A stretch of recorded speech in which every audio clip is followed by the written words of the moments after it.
ചിങ്ങമാസത്തിലെ ചോദ്യനാൾ നാരങ്ങാനം പാടശേഖരത്തിലുള്ള നെല്ലും മറ്റ് വിഭവങ്ങളും തിരുവാറന്മുളയപ്പന് സമർപ്പിക്കുകയും അതിൽ നിന്ന് കർഷകർക്ക് പൂരാടം നാൾ നെല്ലും മറ്റ് വിഭവങ്ങളും നൽകുന്ന ചടങ്ങുകൾ പുരാതന കാലം മുതൽക്കേ നിലനിന്നിരുന്നു. പോയ കാലത്തിന്റെ ആ മധുര ഓർമ്മകളെ ഉണർത്തിക്കൊണ്ടാണ് പൈതൃക കലാകളരി പൂരാടപ്പുലി എന്ന ഓണാഘോഷം സംഘടിപ്പിച്ചിരിക്കുന്നത്.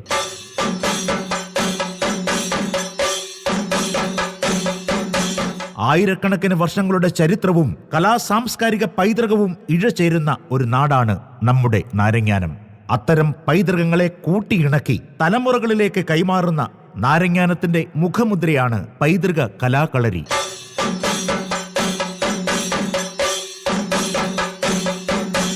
പടയണി, വേലകളി, ചെണ്ടമേളം, വിവിധ നാടൻ കലകൾ എന്നിവയുടെ നിലനിൽപ്പിനും അതുമായി ബന്ധപ്പെട്ട് നിൽക്കുന്ന കലാകാരന്മാരുടെ ജീവിത ഉയർച്ചയ്ക്കും വേണ്ടി പ്രവർത്തിക്കുന്ന ഒരു സംഘടന എന്ന നിലയിൽ നമ്മുടെ നാടിന്റെ ഓണസ്മരണകളെ നിലനിർത്തുന്ന ഈ ഓണാഘോഷ ദിനത്തിൽ എല്ലാവരും ഒത്തുകൂടണമെന്ന് വിനയപുരസ്സരം അറിയിക്കുകയാണ്.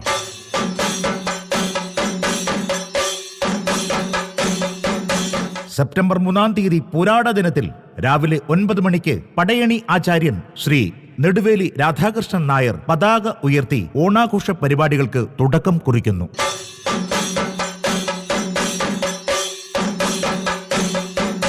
തുടർന്ന് വിവിധ വിനോദ പരിപാടികൾ സംഘടിപ്പിക്കുന്നു. സുന്ദരിക്ക് പൊട്ടുതൊടിയിൽ, കുപ്പിയിൽ വെള്ളം നിറയ്ക്കൽ, ചാക്കിലോട്ടം, വാഴക്കേറ്റം, കസേരകളി എന്നീ വിവിധ വിനോദ പരിപാടികൾക്ക് ശേഷം ഉച്ചയ്ക്ക് ഓണസദ്യ.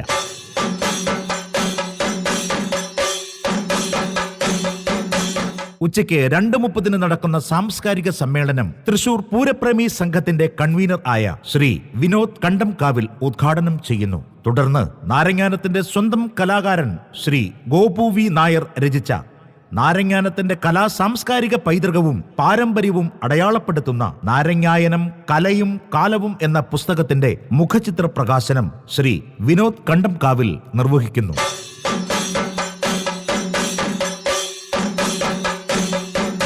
കലാസാംസ്കാരിക മേഖലയിലെ 64 പ്രമുഖർ ഈ മുഖചിത്രം സമൂഹ മാധ്യമത്തിലൂടെ പങ്കുവയ്ക്കുന്നു. ഈ ഓണാഘോഷ പരിപാടിയും സാംസ്കാരിക സമ്മേളനവും പുസ്തക മുഖചിത്ര പ്രകാശന കർമ്മവും വൻപിച്ച വിജയമാക്കി തീർക്കുവാൻ ഈ നാട്ടിലെ മുഴുവൻ സഹോദരീ സഹോദരങ്ങളെയും സ്നേഹത്തിന്റെ ഭാഷയിൽ സ്വാഗതം ചെയ്യുകയാണ്.